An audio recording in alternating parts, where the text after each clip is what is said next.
मैंने दूर के रिश्ते में लगी चाची को एक बच्चा पैदा किया। मैंने कुछ दिन के लिए उनके घर रहने गया था। मैं दिल्ली जॉब के लिए गया था। वहाँ हमारे एक दूर के रिश्तेदार महेश चाचा पहले से रहते थे।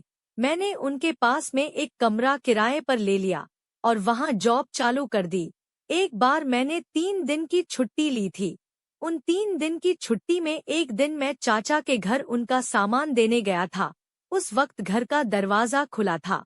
जब सामान लेकर मैं चाची को देने उनके रूम में जा रहा था और रूम का दरवाजा खोला तो चाची नहा कर कपड़े बदल रही थी। मैंने उन्हें देख लिया, चाची ने भी मुझे देख लिया। मैं दरवाजा बंद करके कमरे के बाहर बैठ गया। कुछ देर बाद जब चाची कपड़े पहनकर बाहर आईं, तो मुझे शर्म आ रही थी। उस दिन चाय पीकर मैं अपने रूम पर आ गया, लेकिन मुझे तो चाची का वो सीन देखकर कुछ समझ नहीं आ रहा था कि क्या करूं। अब मैं चाची को पटाने का प्लान बनाने लगा।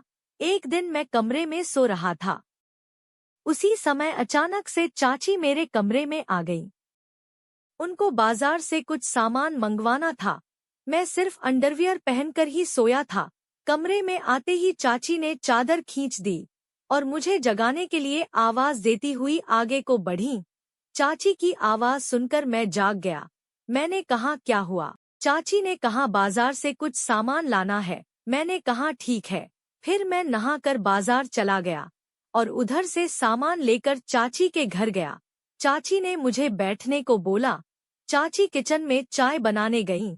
चाची चाय बनाकर लाईं तो उन्होंने झुककर टेबल पर चाय रखी।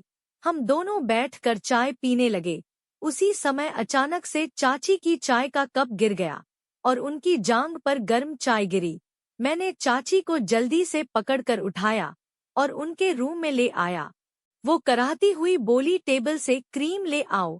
मैं क्रीम ले आया। चाची ने कहा तुम लगा दोगे? मैंने कहा हाँ क्यों नहीं। मैंने उनकी प्लाजो सलवार को थोड़ा ऊपर किया और हल्के हाथों से लगाना शुरू कर दिया। वो बोल रही थी थोड़ा ऊपर को लगाओ। मैं ऊपर लगाता गया। वो कहने लगी कि तुम समझ नहीं रहे हो, मैं जांघ के ऊपर जली हूँ, बड़ी जलन हो रही है। मैंने कहा उधर कैसे करूँ? चाची रुको, मैं प्लाजो नीचे कर देती हूँ। आगे कुछ करूँ इतने में उनका बेटा उठ गया और चाची को आवाज देने लगा। मैंने चाची को छोड़ दिया। वो जल्दी से रूम के बाहर चली गई। मैं वहां से चला आया। करीब 2 घंटे बाद चाची का फोन आया तो मैंने उन्हें अपने रूम पर आने को बोला। उन्होंने कहा इधर रवि अकेला है।